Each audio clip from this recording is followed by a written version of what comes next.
Chapter 11. And the Lord spake unto Moses and to Aaron, saying unto them, Speak unto the children of Israel, saying, These are the beasts which ye shall eat among all the beasts that are on the earth. Whatsoever parteth the hoof, and is cloven-footed, and cheweth the cud among the beasts, that shall ye eat. Nevertheless, these shall ye not eat of them that chew the cud, or of them that divide the hoof, as the camel, because he cheweth the cud, but divideth not the hoof, he is unclean unto you. And the coney, because he cheweth the cud, but divideth not the hoof, he is unclean unto you. And the hare, because he cheweth the cud, but divideth not the hoof, he is unclean unto you. And the swine, though he divide the hoof and be cloven-footed, yet he cheweth not the cud, he is unclean to you.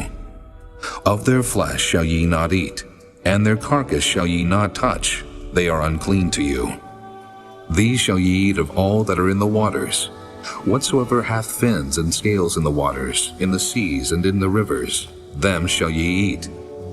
And all that have not fins and scales in the seas and in the rivers, of all that move in the waters, and of any living thing which is in the waters, they shall be an abomination unto you. They shall be even an abomination unto you. Ye shall not eat of their flesh, but ye shall have their carcasses an abomination. Whatsoever hath no fins nor scales in the waters, that shall be an abomination unto you. And these are they which ye shall have an abomination among the fowls. They shall not be eaten. They are an abomination.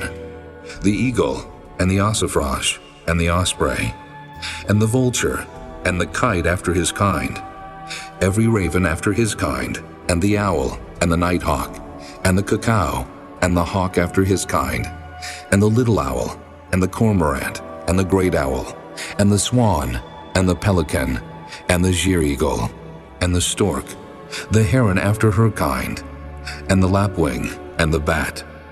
All fowls that creep going upon all four shall be an abomination unto you.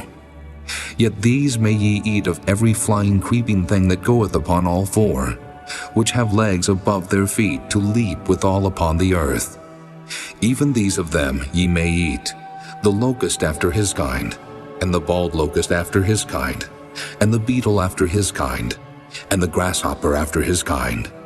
But all other flying creeping things which have 4 feet shall be an abomination unto you. And for these ye shall be unclean. Whosoever toucheth the carcass of them shall be unclean until the even. And whosoever beareth aught of the carcass of them shall wash his clothes and be unclean until the even. The carcasses of every beast which divideth the hoof, and is not cloven-footed, nor cheweth the cud, are unclean unto you. Every one that toucheth them shall be unclean. And whatsoever goeth upon his paws among all manner of beasts that go on all four, those are unclean unto you. Whoso toucheth their carcass shall be unclean until the even. And he that beareth the carcass of them shall wash his clothes and be unclean until the even. They are unclean unto you.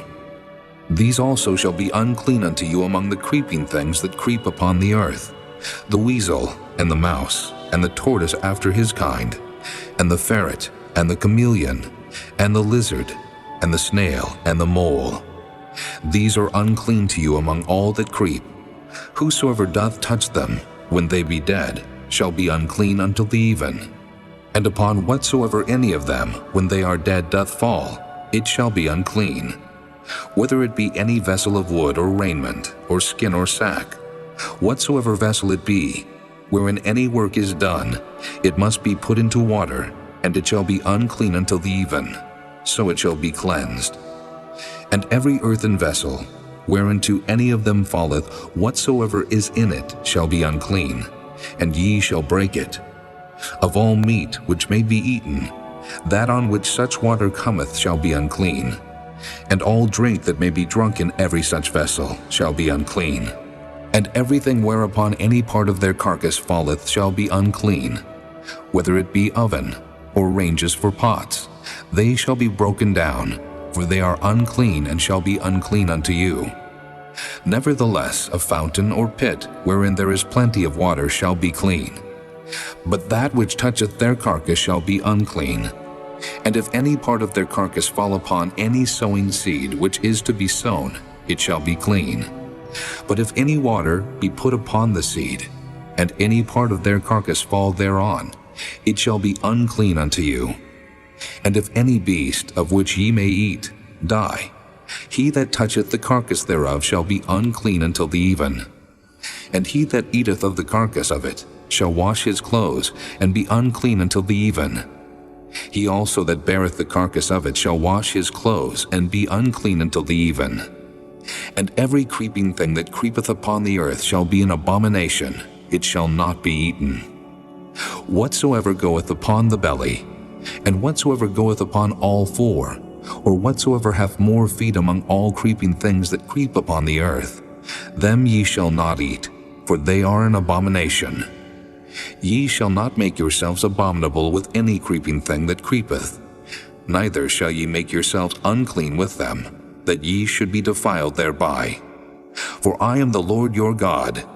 Ye shall therefore sanctify yourselves, and ye shall be holy, for I am holy. Neither shall ye defile yourselves with any manner of creeping thing that creepeth upon the earth. For I am the Lord that bringeth you up out of the land of Egypt, to be your God. Ye shall therefore be holy, for I am holy. This is the law of the beasts, and of the fowl, and of every living creature that moveth in the waters, and of every creature that creepeth upon the earth, to make a difference between the unclean and the clean, and between the beast that may be eaten and the beast that may not be eaten.